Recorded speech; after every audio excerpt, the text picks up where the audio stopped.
Elijah Cross was 41 years old when his ex-wife's attorney sent a cease and desist letter to the FBO at Westfield Regional Airport, demanding that Elijah surrender half the ownership of a Cessna Citation CJ3 he had purchased 14 months after their divorce was finalized.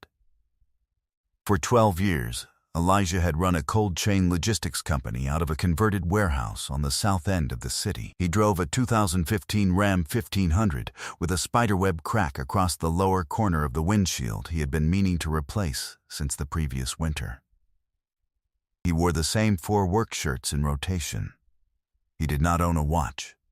He paid his taxes quarterly, his contractors on time, and his employees 2 weeks early every Christmas. His wife Camille had told her mother in the 8th year of their marriage that Elijah had a ceiling, that she could see it clearly, like a low skylight in a house with high ambitions, and that she had spent 8 years learning the exact height of it. The divorce was her idea. The settlement was clean. She took the house, a 2022 Lexus RX, and $380,000 in liquid assets. She left him with the company, which she called the warehouse, because, as she told her attorney, a logistics business operated out of a converted warehouse by a man in a cracked windshield truck was not the kind of asset worth fighting over. She had no idea that 14 months after signing the papers, Elijah would quietly sell a division of that company to a regional distribution conglomerate for $9.4 million. She had no idea that the aircraft she was now claiming half of had been purchased in cash after the divorce, with money the settlement agreement gave her no claim to whatsoever. She had no idea that Elijah Cross had spent 12 years building something she had never once thought to understand. What Camille's attorney found in discovery, in the conference room on the 11th floor of the Meridian building, would be the most expensive miscalculation she ever made, and the lawyer she brought to collect half of a private jet would leave that room having recovered exactly nothing. Before we jump into the story, comment where in the world you are watching from and subscribe, because tomorrow's story is one you absolutely need to hear. The alarm went off at 4:58 a.m. Elijah did not need it. He had been awake since 4:30, lying on his back in the small house he rented on Caldwell Street after the divorce. 2 bedrooms, a galley kitchen, a backyard that was mostly gravel, running numbers he had already run twice before bed.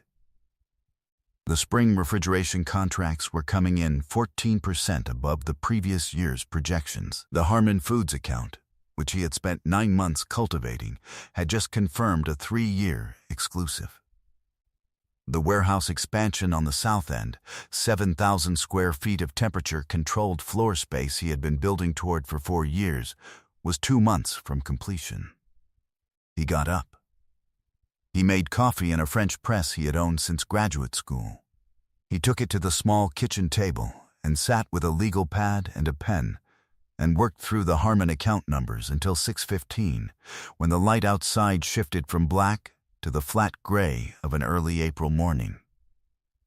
Elijah Cross had built Crosscold Logistics the way he had built everything in his life, from the load-bearing structure outward. He had started it at 29 with 1 refrigerated transport van, a storage unit he rented for $440 a month, and a single contract with a local produce distributor who had given him a chance because his quote was the lowest, and he showed up 20 minutes early to every meeting.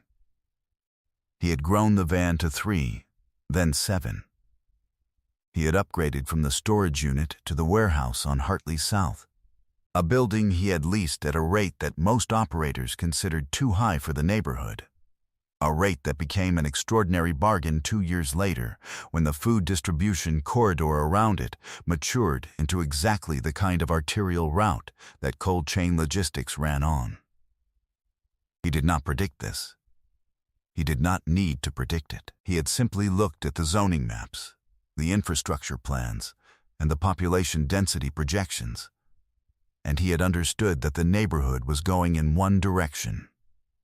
He was patient. Patience was the only genuine talent he believed he had, and he had never said so out loud, because he had never found a room where that statement would be received as the compliment he intended.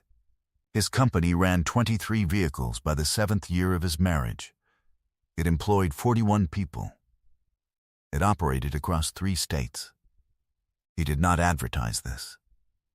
When Camille's friends asked what Elijah did, she said he was in trucking, and then she changed the subject.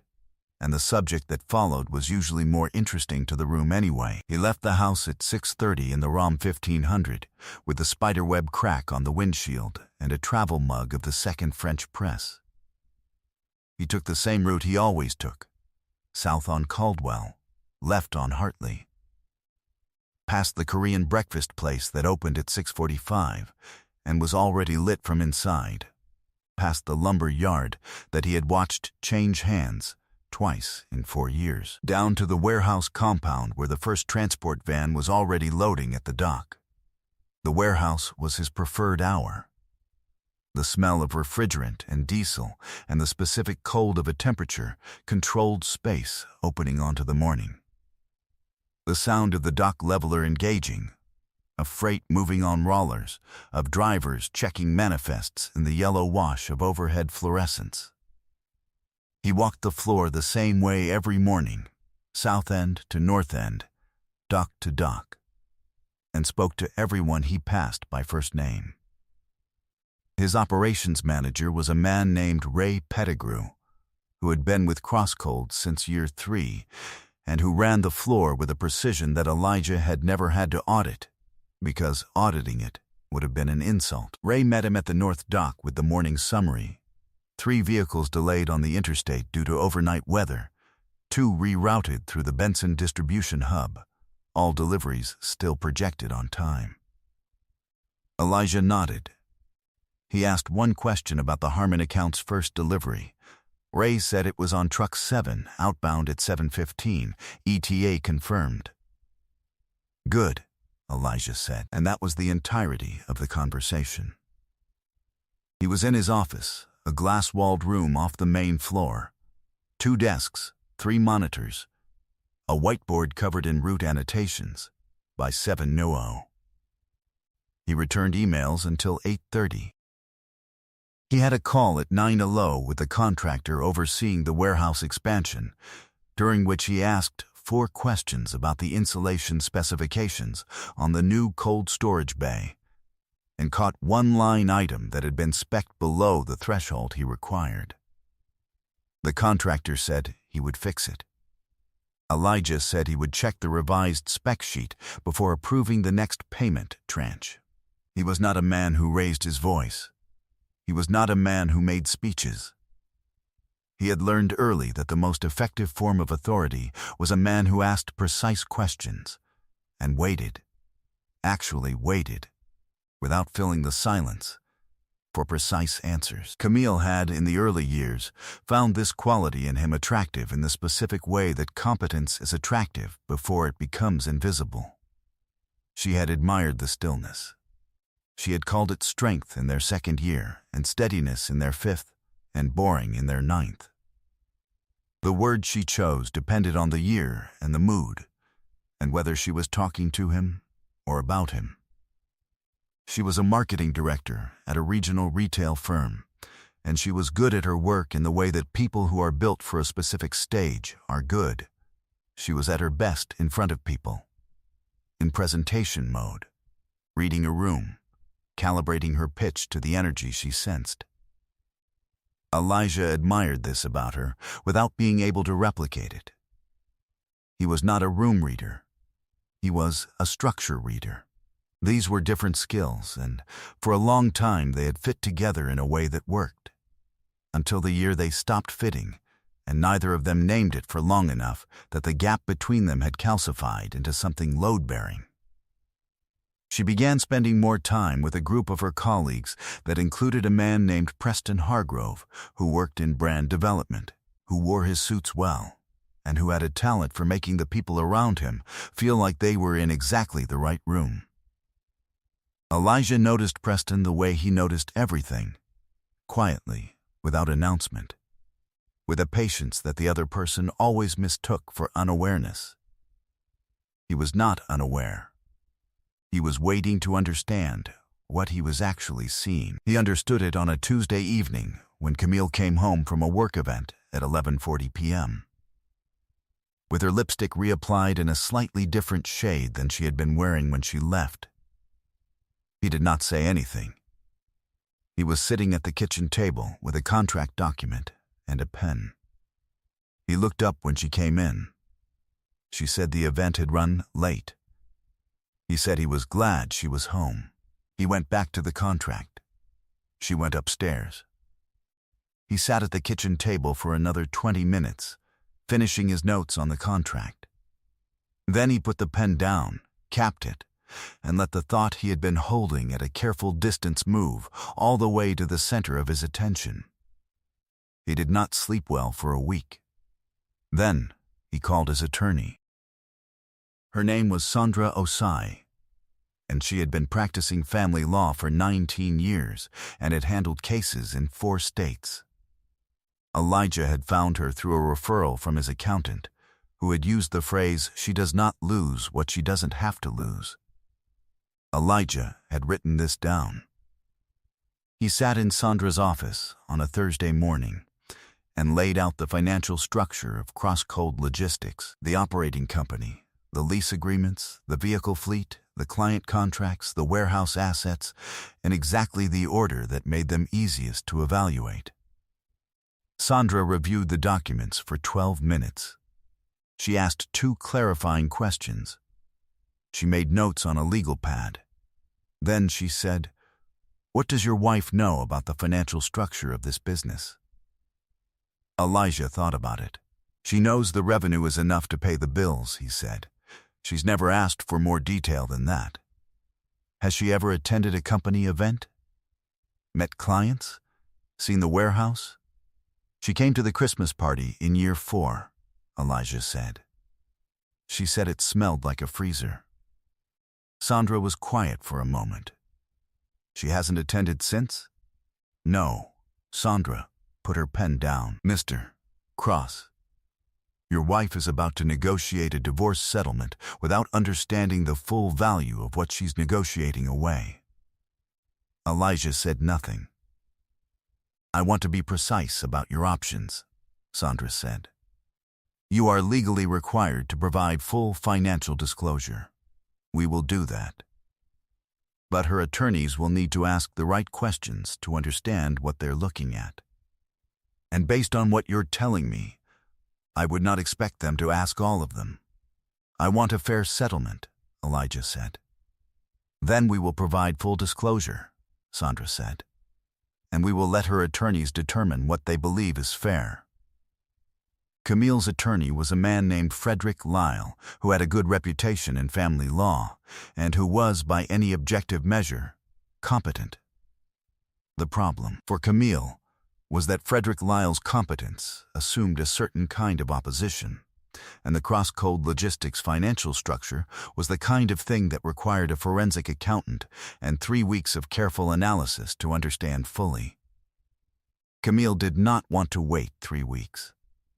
She was, in the language Sandra used afterward, in a hurry to be done. The settlement conference took place 6 weeks after Elijah filed. Camille came in wanting the house, the Lexus, and a cash settlement.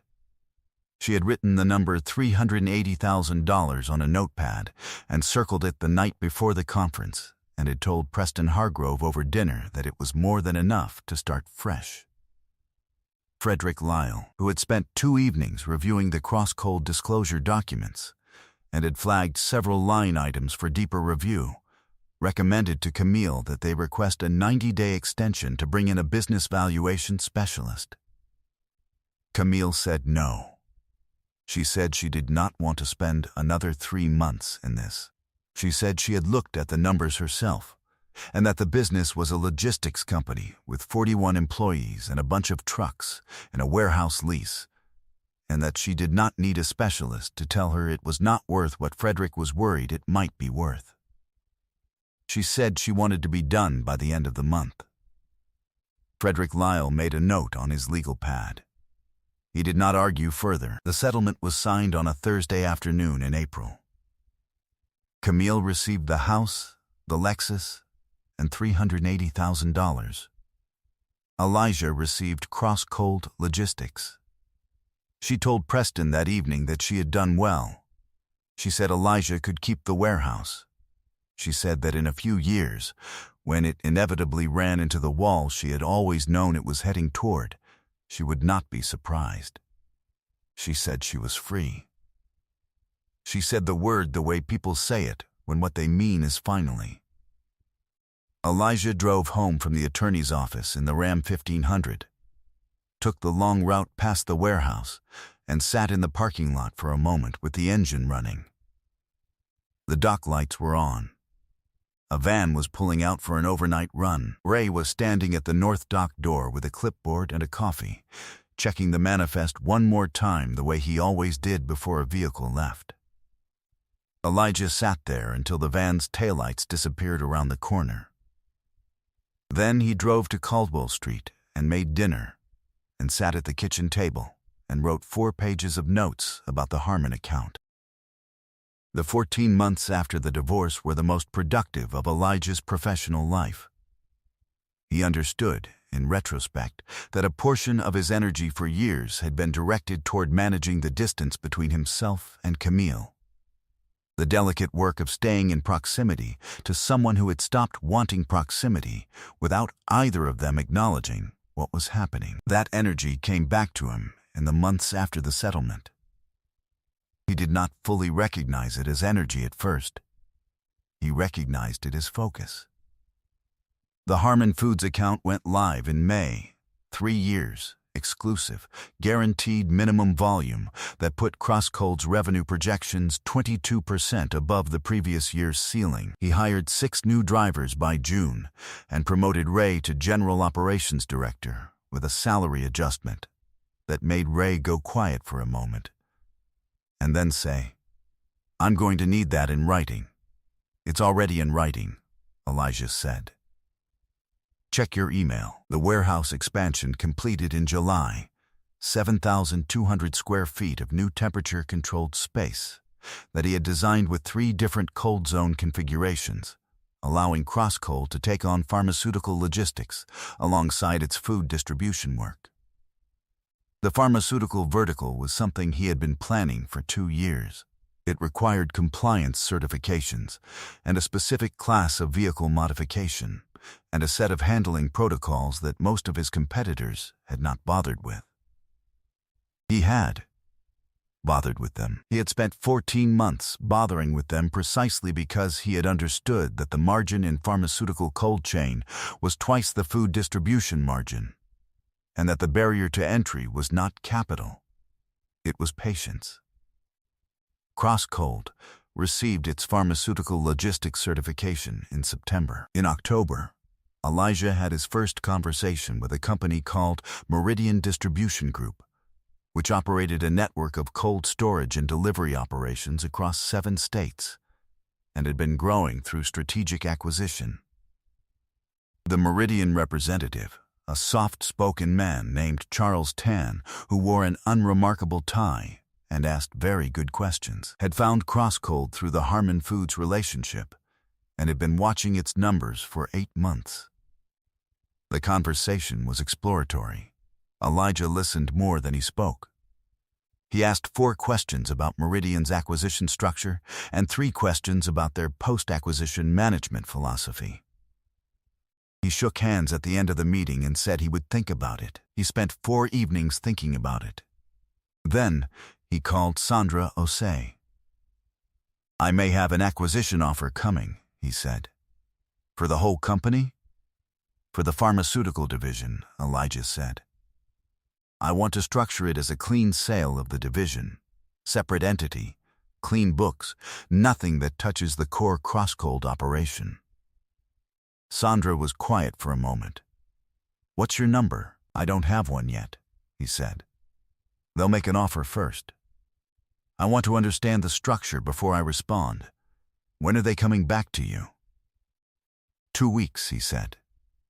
Charles Tan came back in 3. The offer was for $7.8 million for the pharmaceutical division, including the certification portfolio and the modified vehicle fleet associated with it. Elijah called Sandra. He said, "Is there anything in the divorce settlement that gives Camille a claim on proceeds from a post-settlement asset sale?"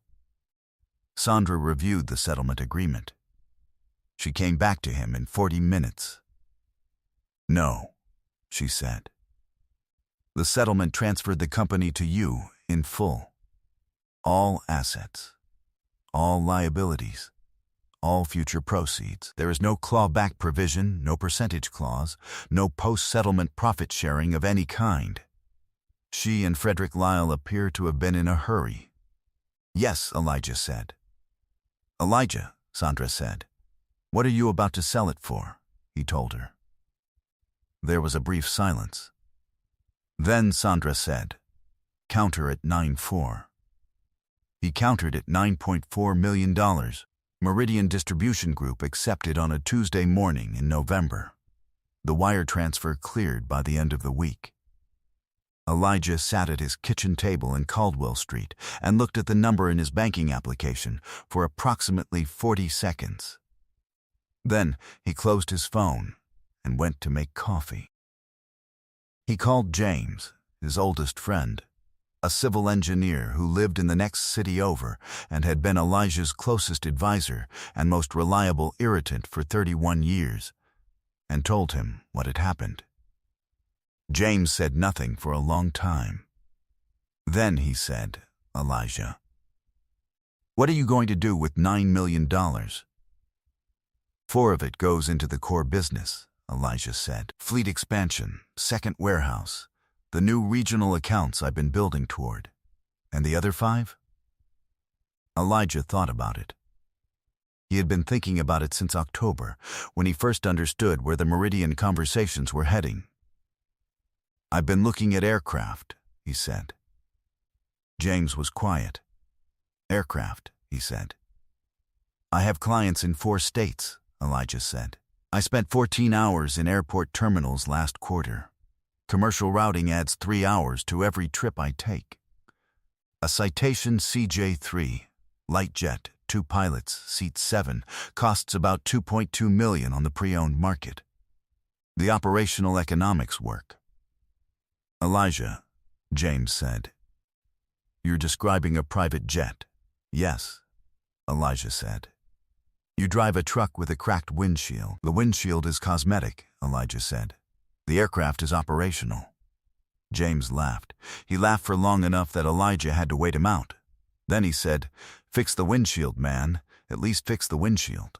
Elijah replaced the windshield in December. He also purchased a 2009 Cessna Citation CJ3, tail number N441EC, from a pre-owned aircraft broker in Atlanta for $2.18 million in cash. He based it at Westfield Regional Airport, 14 miles from the Crosscold warehouse, and retained a 2-pilot crew on contract. He used it for the first time on a business trip to the Harmon Foods regional headquarters in Cincinnati. A trip that would have taken 11 hours round trip on commercial routing and took 4. He did not post about it. He did not mention it to anyone beyond James and Sandra. He flew it to client meetings and site visits, and once, on a Thursday in January, to Atlanta to see a Crosscold expansion opportunity he had been evaluating. He sat in the back of a 7-seat aircraft at 35,000 feet, with a legal pad and a pen, and worked on the expansion numbers and thought about his father, who had driven a delivery truck for 26 years, and had told Elijah at age 14 that the goal was not to drive the truck forever. The goal was to own the company that owned the truck. And then to own the thing that moved faster than a truck. He had not fully understood that last part until now. The letter arrived on a Friday. It was addressed to Crosscold Logistics, attention Elijah Cross, and it came from the offices of Deacon, Lyle & Marsh, Frederick Lyle's firm. It was 4 pages. It cited the divorce settlement agreement and made the argument that the aircraft registered to Elijah Cross as an individual represented an asset of meaningful value that had been acquired using proceeds Camille had a right to claim under an implied theory of marital enterprise. Continuation.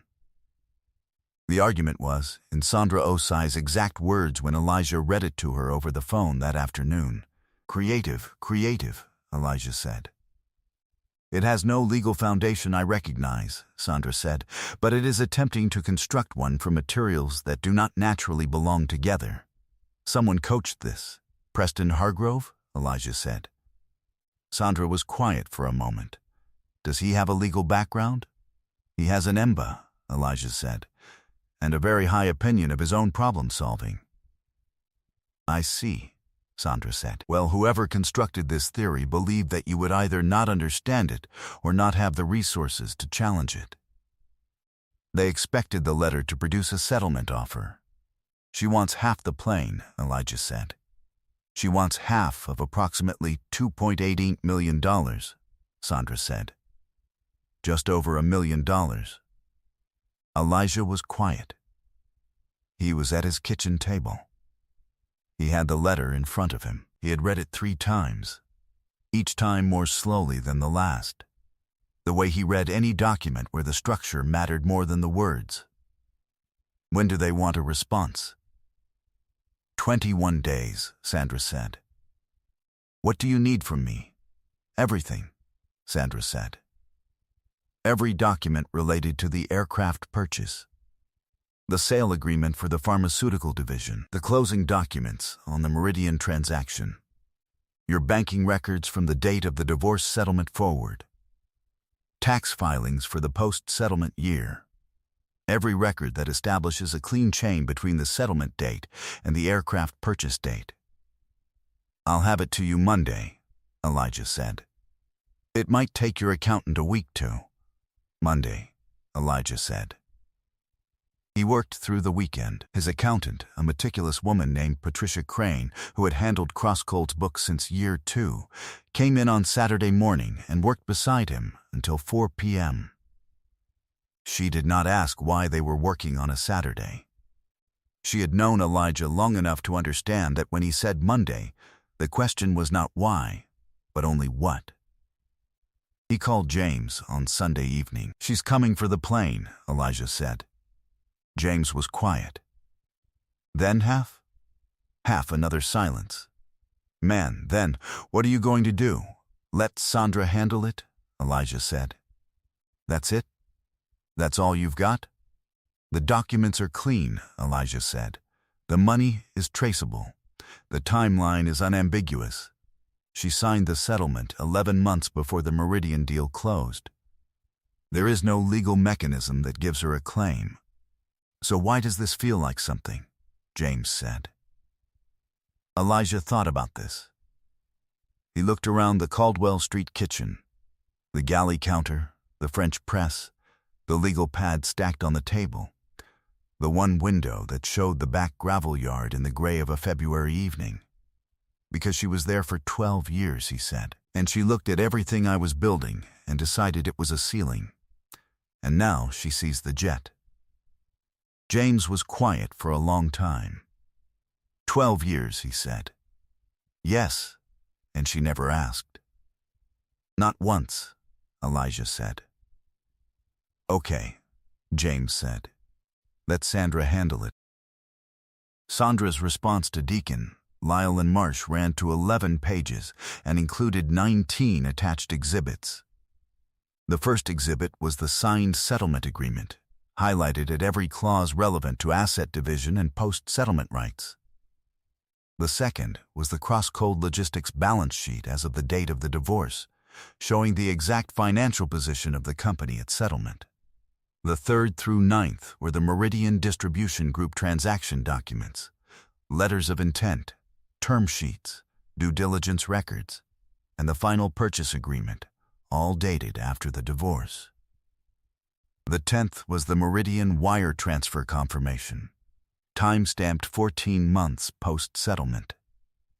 The 11th through 19th were the aircraft purchase documents, the FAA registration in Elijah's name, the aircraft valuation from the pre-owned broker, the proof of purchase, and Patricia Crane's certified accounting summary establishing that every dollar of the aircraft's purchase price was directly traceable to post-settlement business income. Sandra's cover letter was 3 paragraphs. The first stated the legal position plainly. The second addressed the implied marital enterprise continuation theory with the specific case law that contradicted it.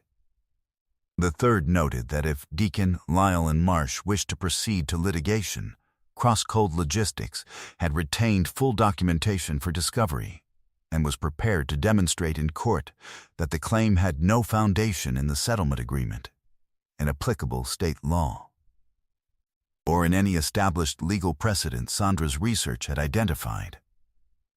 The letter arrived at Frederick Lyle's office on a Wednesday. By Thursday afternoon, Frederick Lyle had called Sandra to request a conference. Camille did not know about the call. She was, at this point, operating on a version of the situation that Preston Hargrove had constructed for her. Preston's version was as follows. Elijah had sold a part of the business for a large sum of money, some portion of which Camille was arguably entitled to on the theory that her 12 years of contribution to the marriage, the household management, the social capital, the emotional labor, had created the conditions that allowed the business to grow. The jet was merely the most visible symbol of that growth. A good lawyer could make this argument. A motivated judge might agree. The settlement was worth revisiting. Camille had listened to this and had believed it the way people believe things that tell them what they want to hear. She had not consulted Frederick Lyle before Preston made his suggestions. She had not asked Frederick Lyle whether the theory was sound before she asked him to pursue it. She had called his office and told the assistant that she needed Frederick to send the letter, and Frederick, who owed Camille's goodwill because she had referred him 2 clients in the previous year, had sent it without the conviction of a man who believed in what he was sending. He had now read Sandra Osai's response twice, and he had understood, by the end of the second reading, that he was going to have a difficult conversation with his client. Meanwhile, Preston Hargrove had looked up Crosscold Logistics for the first time in earnest. He had found the company website, which was functional and professional, and listed 23 refrigerated transport routes across 3 states. He had found a regional business journal article from September of the previous year about Crosscold's pharmaceutical logistics certification. He had found a brief mention in the same journal's annual company ranking that listed Crosscold in the top 40 regional logistics operators in the state by revenue. He had not found the Meridian transaction figure anywhere. That number was private, but the pharmaceutical certification article had quoted an industry analyst who noted that pharmaceutical cold chain logistics commanded margins 2 to 3 times those of standard food distribution. Preston had done approximate math. The math had produced a number that made him go quiet in his home office on a Tuesday evening and sit with his laptop screen for a long time. He had decided not to share the full result of this math with Camille. At the conference between Sandra and Frederick Lyle, held at Sandra's office on a Thursday morning, in a room with pale gray walls and a table that seated 8, Frederick came without Camille and without Preston.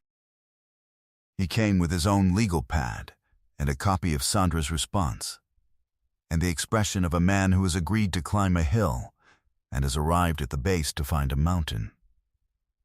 Sandra walked him through the exhibits in order. She did not editorialize. She presented the documents the way Elijah had taught her, by watching him present things, which was with the patience of a person who understood that the evidence did not require enthusiasm to make its argument.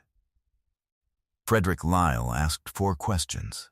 Sandra answered 3 fully and 1 with a qualified answer that still did not help his position. At the end of the conference, Frederick said he would need to consult with his client. "Of course," Sandra said. "I want to be honest with you," Frederick said. He paused.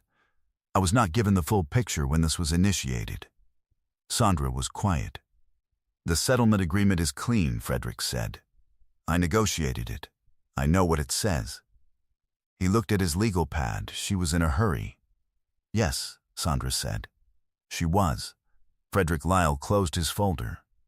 He looked at Sandra across the table. We'll be in touch. He was in touch the following Tuesday. The letter was 2 sentences.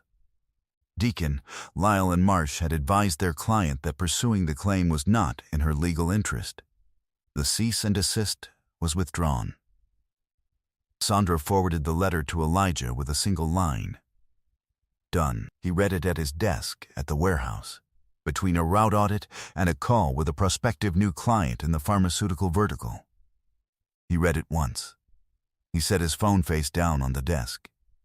He picked up his pen and went back to the route audit. Ray knocked on the glass door 5 minutes later with a revised manifest for the afternoon runs. Elijah reviewed it, caught one vehicle assignment that would create a routing inefficiency, suggested the correction, and sent Ray back to the floor. Then he sat for a moment in the glass-walled office, looking out at the warehouse floor where his 41 employees were working with the specific focused energy of people who trusted their operation. And he thought about 12 years, about what someone sees when they look at a thing and decide they already know what it is, about the particular confidence of a person who has never learned that the gap between the visible surface of something and its full structure is often the most important thing about it. He thought about this for approximately 90 seconds. Then he picked up his phone and called the prospective client. The call came from Camille on a Saturday morning in March. He was at the warehouse. He almost did not answer. Saturday morning was the only time he moved through the compound without his phone forward. But he saw her name, and he stepped away from the dock and found a quiet corner near the cold storage bay and answered. I need to talk to you, she said. Okay, he said. Not on the phone. They met at a restaurant downtown that neither of them had been to together. It was the kind of place with white tablecloths and bread that arrived without being asked for, and he was already there when she came in. She wore a coat he did not recognize. She looked the way she had looked at the end of the settlement conference, not diminished exactly, but located closer to her actual size than the version of herself she usually curated. She sat down. She did not look at the menu. I wanted to explain, she said. You don't have to, Elijah said. I want to, she said. The letter, that wasn't me. That was Preston. He had a theory about what you owed me, and I listened to it because I wanted to believe it, and I let him tell Frederick what to do without asking Frederick what he thought. Elijah said nothing. Frederick called me last week, she said. After he met with your attorney. He was very honest with me about the settlement. She looked at the tablecloth. He was very honest about what I had missed. What did he say you missed? He said the pharmaceutical division sale was legitimate post-settlement income, she said. He said the aircraft was purchased with legitimate post-settlement income. He said the settlement agreement I signed gave me no claim to either. She looked up. He said he had flagged the business for deeper review, and I had told him not to wait.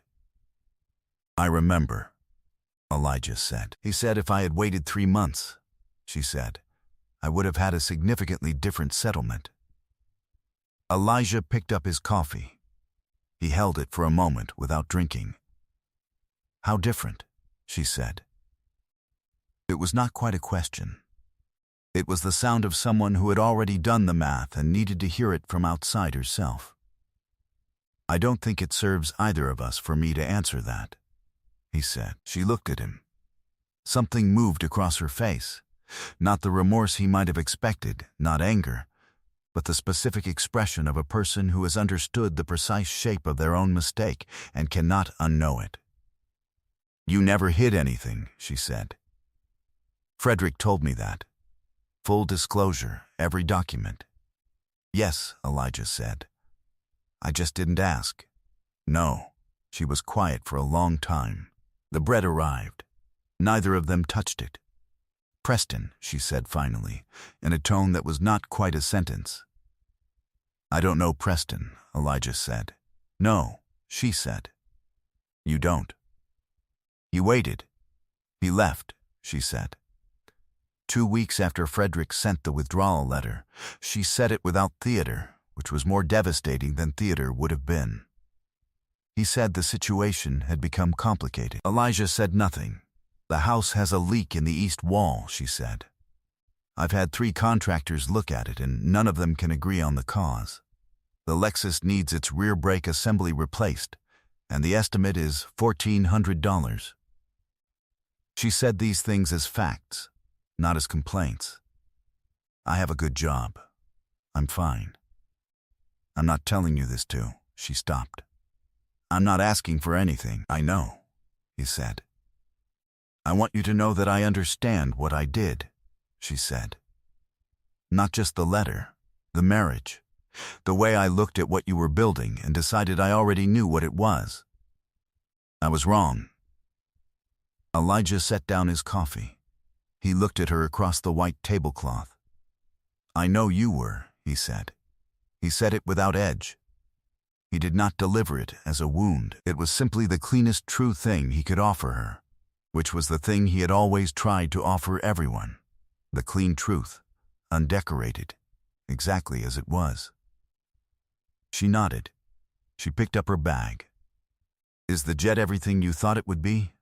She said. Operationally, yes, he said. The economics are sound. She almost smiled. It was the kind of almost smile that holds 12 years inside it. You haven't changed, she said. I haven't needed to, he said. She stood. She put on her coat.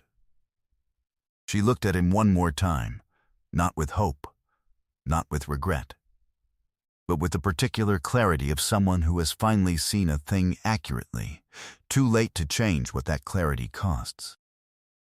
Take care of yourself, Elijah, she said. You too, he said. She walked out. He sat with his coffee until it went cold, and he did not check his phone, and he listened to the quiet of the restaurant on a Saturday morning, and he thought about nothing in particular. Then he left a 20 on the table for the bread they hadn't touched, picked up his jacket, and drove back to the warehouse. By April, Crosscold Logistics had expanded to 29 vehicles and 48 employees. The second warehouse location, a 12,000-square-foot facility in the adjacent county, positioned at the intersection of 2 pharmaceutical distribution corridors Elijah had been watching for 18 months, had signed its first 4 tenants. The pharmaceutical cold chain vertical, even after the sale of the certified division to Meridian, had been rebuilt from the core Crosscold operation using the compliance infrastructure he had retained. The margin on the pharmaceutical vertical was holding at 2.3 times the food distribution average. The citation CJ3, tail number N441EC, flew 47 hours in the first quarter of the year. Elijah had used it to close the Harmon Foods account extension in person, to visit the second warehouse location during its fit-out, and to attend an industry conference in Phoenix that he would not have attended on commercial routing. He had met a distribution executive at that conference who had given him a referral that was still in negotiation. He had done the math on the aircraft's operational cost against the revenue attributable to trips that would not have happened without it. The aircraft had paid for 3 months of its operating costs in its first quarter through deals closed on board. He replaced the Ram 1500 in May, not with anything that announced itself, but with a newer model. Same color, no crack in the windshield. Ray noticed and said nothing. James noticed and sent a text that said, "Progress." Elijah replied, "The windshield was cosmetic." James replied, "You've been saying that for 2 years." The legal fees for Sandra's response to the cease and desist had totaled $14,800. Elijah paid the invoice the same week it arrived. He did not think about this number very often. Preston Hargrove had relocated to another city by spring. Camille's social media, which had been quiet since February, resumed in a minor key, professional posts, occasional weekends with her sister. Nothing performative. She looked, in the occasional photograph, like someone who had found a lower temperature and was learning to prefer it. Elijah did not follow her accounts. James mentioned seeing something once, briefly, and then did not mention it again, which was the agreement between them. On a Thursday evening in June, Elijah flew the Citation CJ3 back from a client site visit in Nashville. He sat in the back with his legal pad and the Q3 projections for the second warehouse location, and worked until the aircraft began its descent. Then, he put the pad down and looked out the window at the lights of the city arranged below him in the specific quiet geometry of a place seen from above. The grid of streets, the clusters of commercial development, the dark corridors of undeveloped land that his eye automatically cataloged for what they might become. He could see, from altitude, the rough location of the Crosscold compound on Hartley South, the dock lights, the outline of the expanded warehouse, the parking lot where 29 vehicles ran on rotational schedules through the night.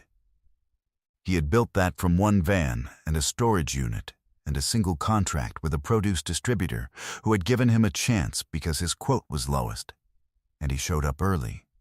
He thought about his father's statement, not the truck, but the company that owns the truck, and then the thing that moves faster than a truck. He thought about how long he had carried that idea before he understood it was not ambition. It was architecture. The patient construction of something that would hold weight long after the person who built it stopped needing to think about it. The aircraft touched down at Westfield Regional at 8:47 p.m. He thanked the pilots by name, collected his bag and his legal pad, and walked across the ramp to the FBO building where his truck was parked. The June night was warm, and the airfield was quiet, and the sky above the runway lights was the deep blue of an hour after sunset. He got in the truck. He drove the 14 miles back toward the city on the route that took him past the warehouse. He slowed as he passed the North Dock, habit, not necessity. The dock lights were on. 2 vans were loading for overnight runs. A driver he had hired in January was checking his manifest under the fluorescents, and even from the truck in the dark, Elijah could see the careful way the man moved through the checklist, item by item, the way he had taught everyone who worked for him to do it. He drove home to Caldwell Street. The house was quiet. He made coffee he did not need, sat at the kitchen table with the Q3 projections, and worked until 10:15. Then, he capped his pen, closed the folder, and put the legal pad on the stack by the window. He sat for a moment in the quiet. He was 41 years old. He owned a cold chain logistics company with 48 employees and 2 warehouse locations. He owned a light jet based 14 miles away that flew 47 hours in its first operating quarter. He had a case filed against him that had been withdrawn in 2 sentences. He had no one to tell this to tonight in a way that would mean what it meant to him, and that was the one version of the story he had not yet found a structure for. But he was patient. He had always been patient. It was the only talent he believed he had, and he had built everything on it. And he had never yet found a situation where it had failed him. He turned off the kitchen light.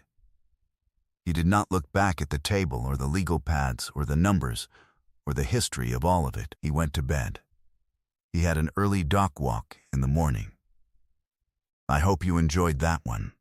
Be sure to like the video and subscribe so you don't miss the next story. I've picked out 2 more for you that I think you'll really like.